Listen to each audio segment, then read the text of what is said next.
Today we're going to talk about the Torah, judgment, and atonement, the place that these things have in God's plan. John is cluing us into God's whole redemptive plan in these 10 verses in Revelation, which is kind of cool. Before he even gets into, John hasn't described the condition of the world yet.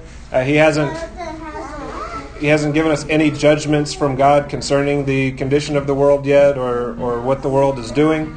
Instead, he's just saying, hey, first, here's the plan of redemption through the law, the Torah, Pentateuch, the first 5 books of the Bible, God's law, and God's judgment according to His law, and His plan of redemption through atonement. So we're going to see all of those things reflected in this passage. Let me read the first 10 verses for us.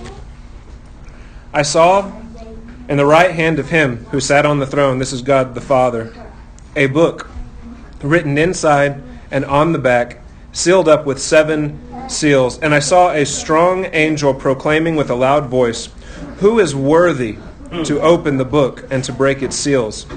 And no one in heaven or on earth or under the earth was able to open the book or look into it. Then I began to weep greatly because no one was found worthy to open the book or to look into it. And one of the elders said to me, "Stop weeping. Behold, the Lion that is from the tribe of Judah, the Root of David, has overcome so as to open the book and its 7 seals." And I saw between the throne, with the 4 living creatures and the elders, a lamb standing as if slain, having 7 horns and 7 eyes, which are the 7 spirits of God, sent out into all the earth. And he came and took the book out of the right hand of him who sat on the throne. And when he had taken the book, the 4 living creatures and the 24 elders fell down before the Lamb, each one holding a harp and golden bowls full of incense, which are the prayers of the saints. And they sang a new song, saying, "Worthy are you to take the book and to break its seals, for you were slain and purchased for God with your blood men from every tribe and tongue and people and nation. You have made them to be a kingdom and priests to our God, and they will reign upon the earth." We'll see this passage in 2 parts. First, we'll see no human is worthy. We'll see that in verses 1 through 4. In verses 5 through 10, we'll see that Jesus is the worthy one. So really just drawing a distinction between our unworthiness and Jesus Christ's worthiness. And we'll learn exactly what that means as we move through the text. Verse 1 here. The right hand of God the Father, there is a book written inside and on the back, sealed up with 7 seals. What do you guys think this book might be John is seeing here? Ooh, Book of Life, maybe.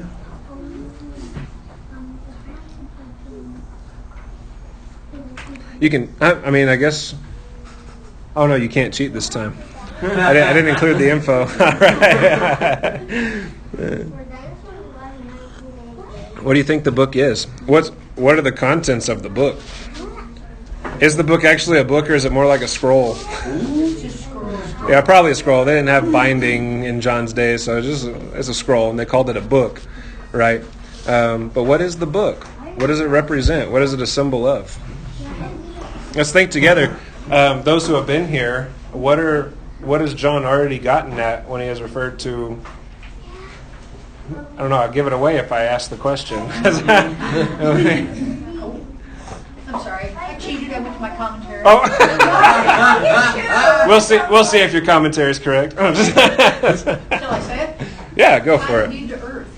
The title and deed. Okay, so some commentators go in that direction. Okay.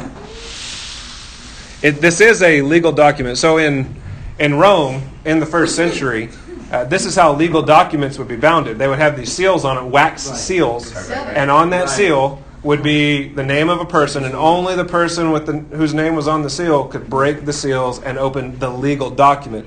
This legal document could have been a deed. This legal document could be a contract. This legal document could be a court proceeding, indictments being offered against somebody. So it could be any form of legal documentation. So in that aspect, yes. So that commentary absolutely got it correct. Some form of legal document, but what type of legal document? We've already seen clues in the story leading up to this image. The imagery, the symbol being presented to us is like a courtroom setting. The Father sits on his throne, the judgment seat. The 4 living creatures are there as witnesses, and they first bring testimony about who God is to the world, and the world is measured by the standard of the Father's righteousness, his holiness. And the 4 living creatures have presented this testimony already. Holy, holy, holy is the Lord God Almighty. And then following this, starting in chapter 6, the 4 living creatures are going to testify concerning the condition of the world. So this legal document has something to do with a courtroom setting, the courtroom setting that we're seeing here. Yeah. Well, we've seen the throne room setting, right? The throne of God. At the foot of God's throne is a rainbow. The same rainbow from Genesis, right? The Genesis story, Noah's flood, the rainbow that God put in the sky so that God would see it when he looks at the earth and remember, oh yeah, I promise not to destroy people anymore. So the promise, God's promise according to his word, is faithfulness to his own promise there, represented around the throne. So in Genesis, it was not destroy the earth with water. And then in Revelation, when John employs the symbol, he doesn't clarify with water. He just puts it there as a symbol to remind us of God's promise no longer to destroy. Yeah, it's like God hung his war bow. If you remember, even in Nancy Guthrie's book, when you guys were walking through that in Ladies' Bible Study, it's like God hung his war bow in the sky. Said, okay, I'm no longer waging war against people. Right? And that was in Genesis. That was in the flood. So we saw the rainbow around the throne. God is faithful to his own promise. And then we saw the thunder and lightning coming out from the throne, which alluded back to Exodus, Mount Sinai, when God is giving the law. Now, God's law and his promise are both in the Torah, in the 5 books collected together we call the law. And then all of a sudden, the Father is holding this book. And it's a courtroom setting, and no one is found worthy to open or to offer indictments according to what is written in the book, right? Nobody is found worthy to proclaim God's law and his promise, or to condemn people, to sentence people according to God's law. And that's the movement of the text here. This book that is in the Father's right hand, this is his law.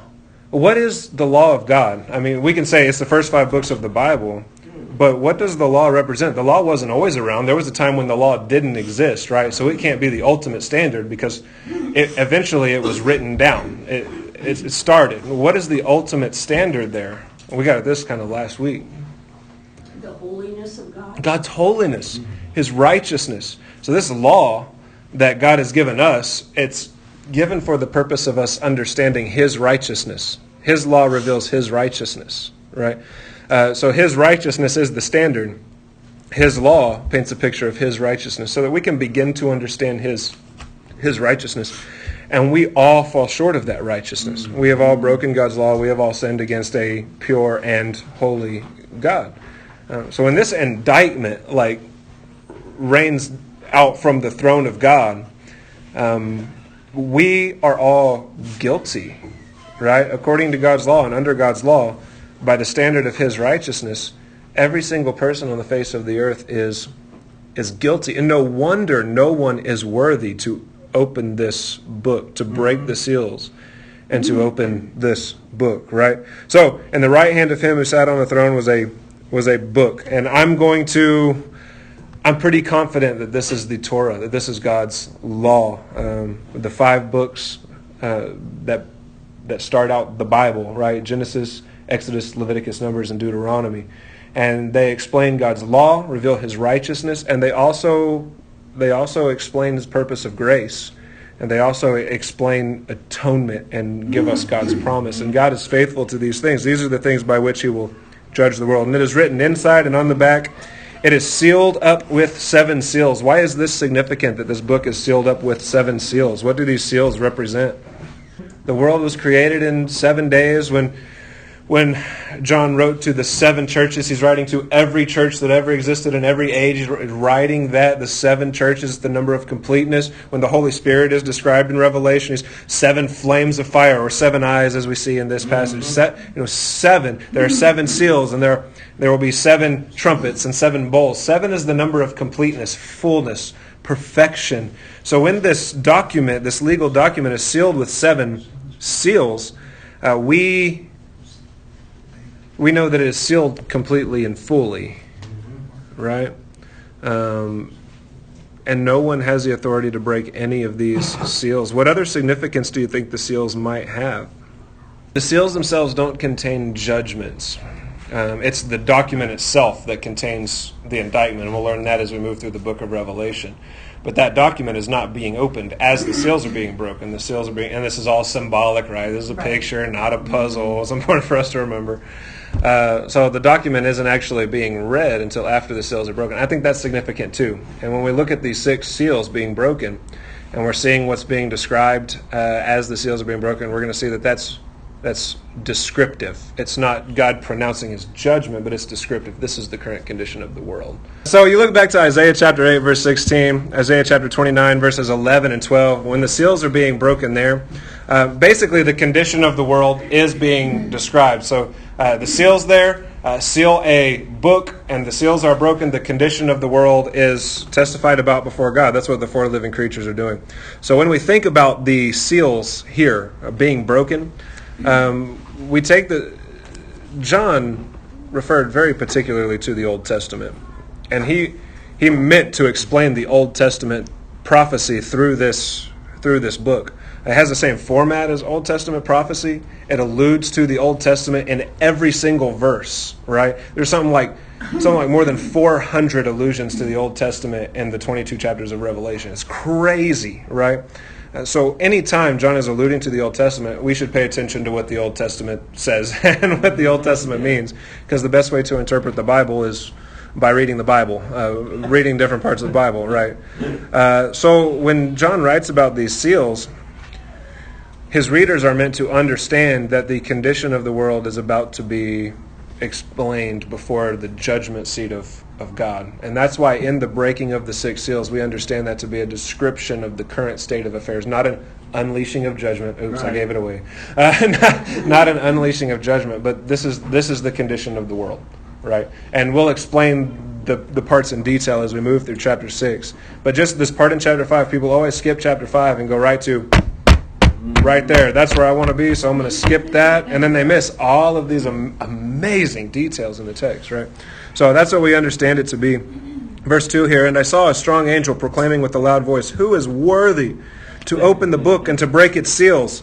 And no one, get this, no one in heaven is found worthy. And this, we understand this to be no human person, no angel, right? Anybody but Christ, because obviously Christ He's there in heaven, right? But nobody in heaven, no human person in heaven is worthy. No human person on the earth. Now wait a minute. If this is all future, then why are we even considering people on the earth? Okay, yeah. No person on the earth. None of you super Christians are worthy. Super Christians are not worthy either, right? There are no real super Christians, all right? That was an example of sarcasm, the lowest form of humor. Definition, and who's judging them as such? Oh, got me. Lord, forgive me. All right. No one in heaven or on earth or under the earth was able to open the book or look into it. Now, under the earth here, that's not a phrase referring to hell.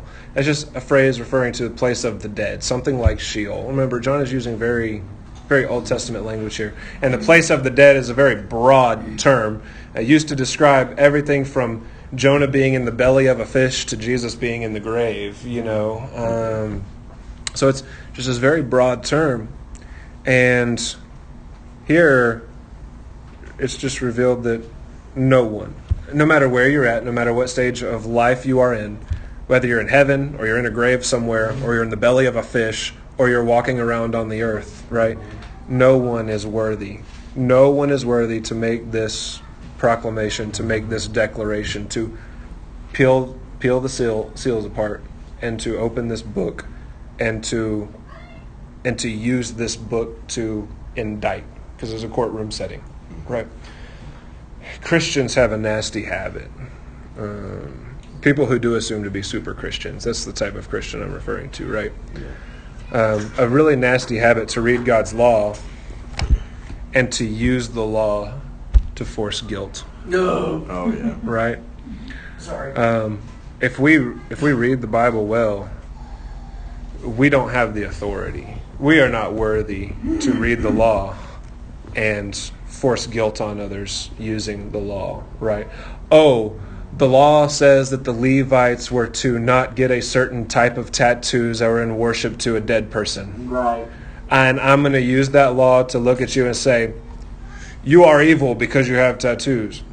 No, first of all, it's misappropriation. Second of all, we don't have the authority, even if someone is sinning, to take the law and to force guilt because of their sin.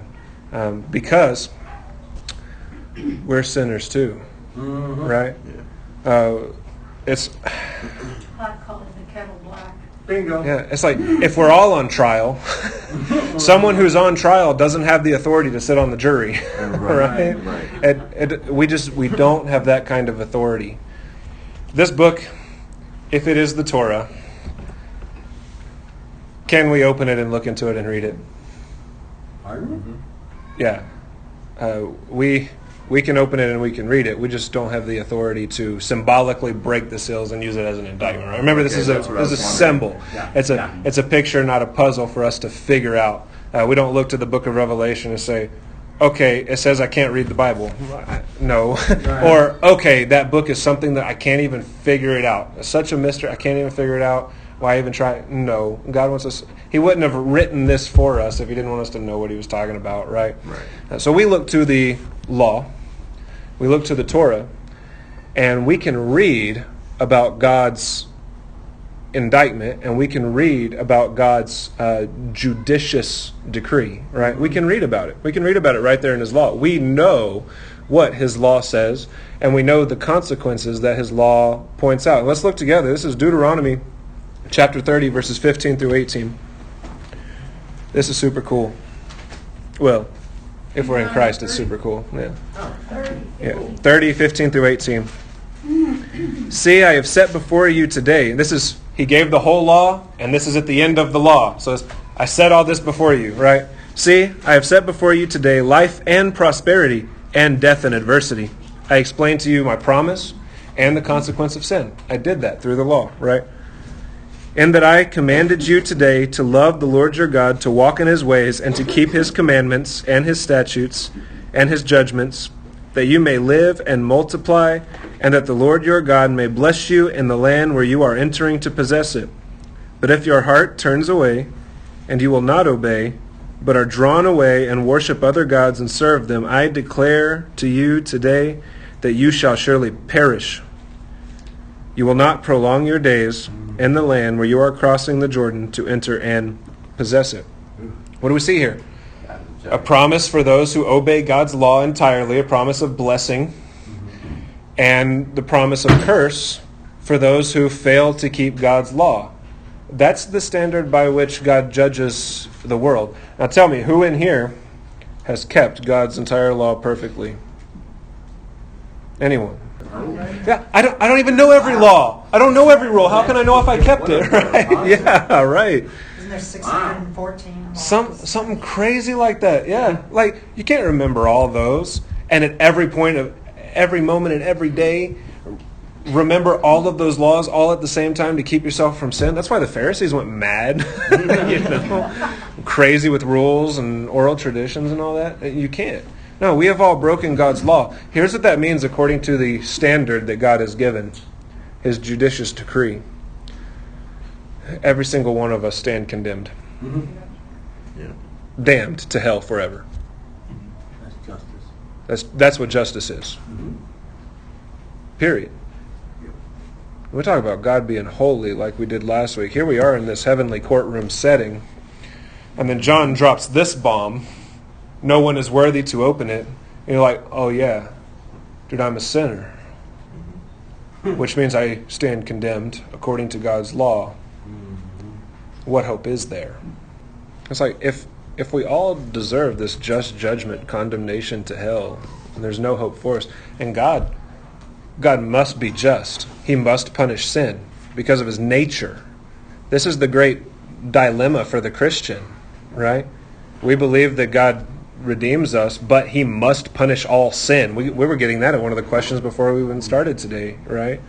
He must punish sin, but then he offers forgiveness. How is that even possible if God is a just God? Like how is that even possible? We understand no one is worthy to open it. We understand now why John begins to weep greatly and weep bitterly. Like, what do you mean no one is able to open this? No one is worthy? Like, what hope is there if no one is worthy? And we begin to understand why John, the apostle, is weeping. Because here he is. He's 90-something years old. No one's worthy? I followed Christ. For 70 years. 75 years I followed Christ, and no one is worthy. No one is worthy to open. And he's weeping bitterly. Because the law is revealing this book in the Father's right hand. Just the fact that nobody is worthy to open it and to look into it and to declare it as an indictment against the world. It reveals God's righteousness and our unrighteousness. That's what the law was meant to do, reveal God's righteousness and our unrighteousness. If we stop at verse 4, we don't have any hope, y'all. But there's a verse 5. Let's look at verses 5 through 10 together. And one of the elders said to me, "Stop weeping." Oh, what glorious words. Stop weeping.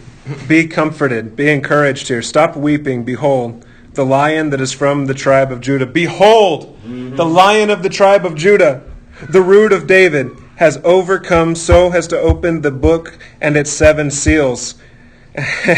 Now this is cool. This is another reason we know that the book of Revelation is a book of symbols and not to be taken hyper literally, because Jesus is not literally a lion. He's also not literally a root. He's also not literally a root and a lion at the same time, because that's ridiculous. Right? No, the Lion from the tribe of Judah gets back to Genesis 49:9, where Judah is the child of promise. And the other tribes of Israel will bow down to Judah, and Judah will be the one through whom the Messiah will come. It goes all the way back to Genesis 49. And then this root of David, or the shoot from the house of Jesse, goes back to Isaiah chapter 11, verses 1 through 10, where the prophet is prophesying concerning the Messiah and saying, a shoot will come from Jesse, a root of David, to deliver the people of God. He identifies the Messiah. The Old Testament, even in the law, we receive this atonement imagery, right? Where that atonement, the sacrificial system, Leviticus chapters 1 through 7, that sacrificial system is meant to be a picture of who the Messiah would be, this perfect atonement. God exercising his justice upon his chosen Messiah so that his wrath can pass over his people, this substitutionary atonement. And this substitutionary atonement, we see it throughout the Old Testament. John says, it's revealed to John that we are unworthy, we are condemned, we are damned to the pits of hell. Yep. But Jesus.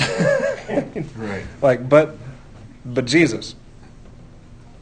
And all of a sudden it's like, yes, the Gospels, and the promise of God, the rainbow around his throne, like he offers to have his wrath pass over me and not judge me on the basis of my works, but according to the works of Jesus Christ. Right? He is worthy because he has overcome so as to open the book and its 7 seals. What does it mean that Jesus overcame? He fulfilled all righteousness on our behalf. Yes. Right? And because he fulfilled all righteousness on our behalf, I no longer have to fulfill all righteousness. I no longer have to keep the law perfectly to be in God's good graces, because Jesus did that on my behalf. That's the beauty of substitutionary atonement. That's why substitutionary atonement is so necessary. And we notice something else about the sacrificial system for atonement and the redemption of God's people and the sacrifice of Jesus Christ. And this idea that in the sacrificial system, only those for whom atonement was made. Only those for whom atonement was made were actually atoned for. That makes sense, right? Will do what? Only those for whom atonement was made were actually atoned for. Only those for whom atonement was made were forgiven. Yeah. So with That would Jesus, be the elect, right? yeah, well, for Israel, anybody who came and offered the sacrifice and then they were ritually clean, right? But in Jesus, it then carries over, like, only those for whom Christ atoned Right. are forgiven. Only the elect, those who are chosen in Christ, those who are given eyes to see. And we call that, some people call it limited atonement that is limited in its extent, and some people call it particular atonement. Like, only those for whom Christ died are covered by the blood of Jesus. Well, that's what John 3:16 says. Yeah, all of John 3 gets at that. Well, the whole Bible gets at that. The whole sacrificial system and everything, right? Yeah. And the only other option is unlimited atonement, which is, okay, Christ died and his blood covers everyone. No. Because then everybody would be saved, because Christ does not fail, right? In Genesis chapter 15, Exodus chapter 12, verses 1 through 13, and Deuteronomy chapter 32, God says, you will sin. This covenant, though, only depends on me, and I will send a Messiah to deliver my people from their sin, to take their infirmities and their iniquities. I will do that. It will be me. I will receive glory because it is my work and not yours. God promises that in the law, right? So we see the law working in two ways. Before this book, the law, which reveals God's righteousness, before this book is opened, before the seals are even broken, John is giving us this imagery to show us God's just nature, his righteous nature, his holiness, again, his holiness in view, right? And when this book is open, two things are going to happen. One, God, because he is just, is going to justify his chosen people through the law. And two, he is going to condemn those for whom Christ did not die, because they are left in their own works. And the four witnesses, the four living creatures, are going to testify about the condition of all of our hearts before the throne. Our only hope is the atonement of Jesus Christ. Our only hope is God's mercy. Our only hope is to be clothed in Christ's righteousness rather than try and live according to our own righteousness or be good enough. That is our only hope. And the only way that God's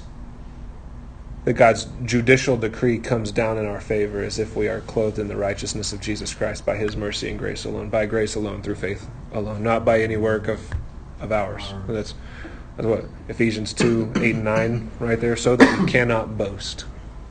That's it. And that John wants us to know this even before we get to chapter 6. Everybody just rushes on through Revelation, but John wants us to know this. In verse 9, we see this new song coming from the mouths of the 24 elders, the saints gathered around the throne. And this new song that comes from the lips of the four living creatures, the angels, worthy are you to take the book and break its seals, worshiping Christ, the Son, the one who fulfilled all righteousness, overcame death, and through his atoning sacrifice saves the elect of God.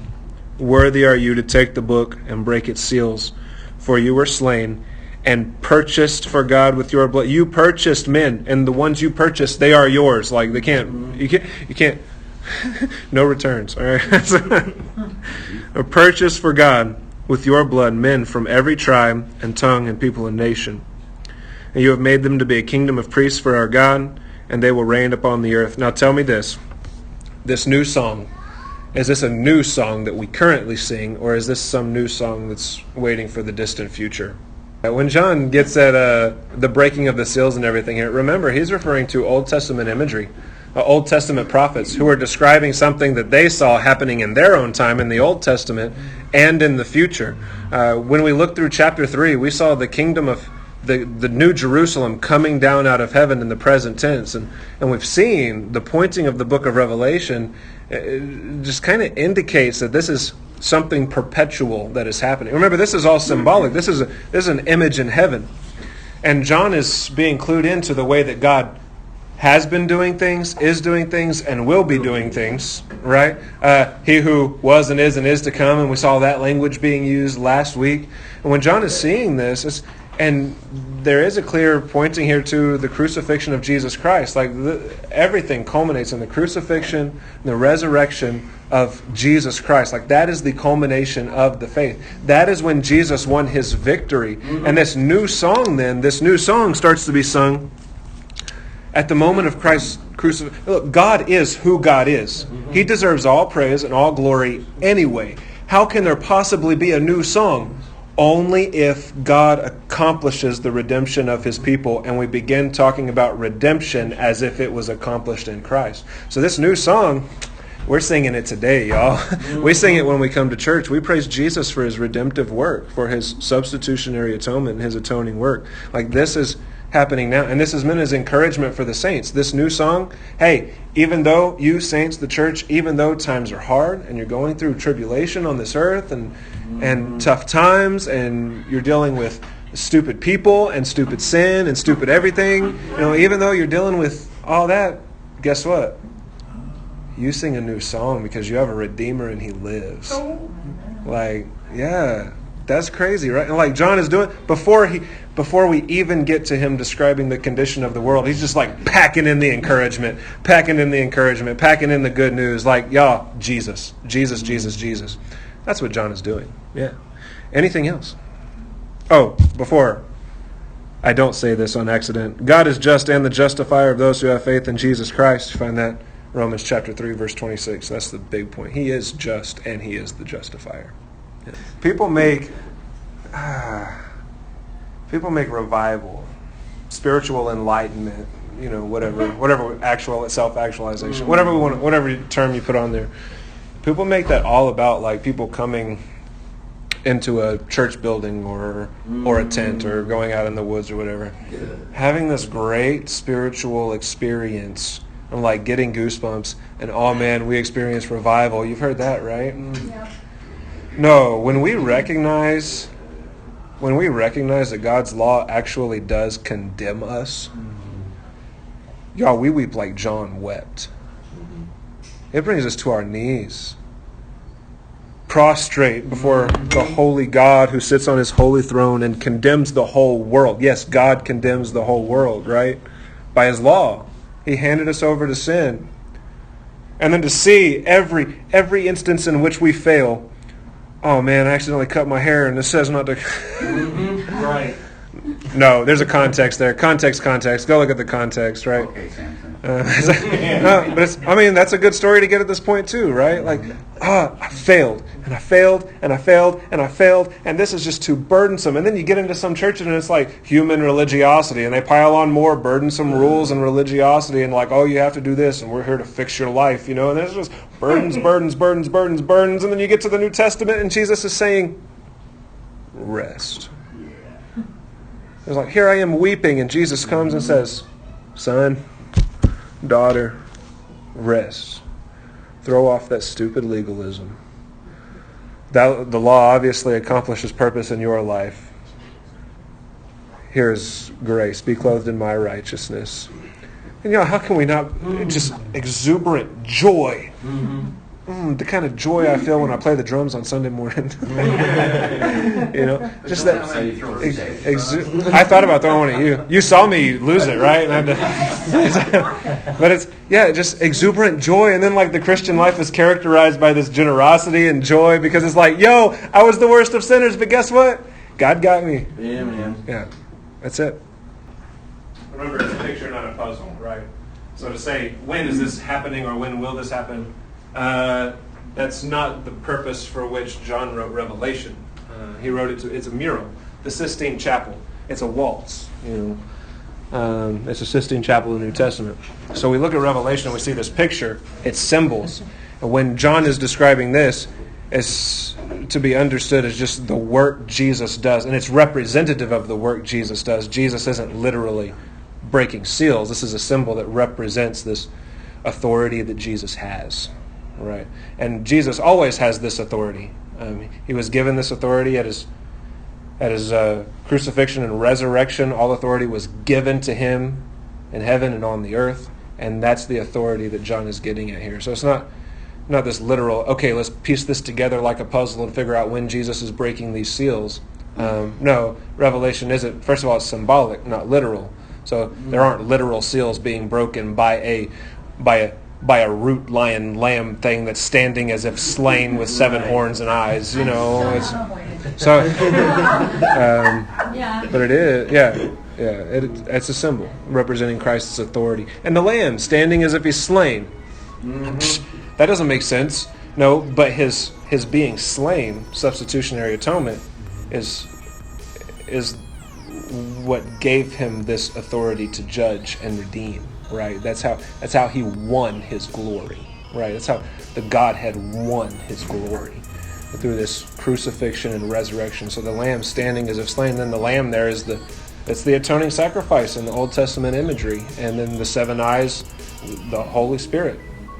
That's the Holy Spirit who goes out into the entire earth, and as we've learned about the Holy Spirit is the one enlightening people and causing people to understand God's decree and God's word, and actually making people able to repent, regenerating hearts and bringing new birth. Yeah.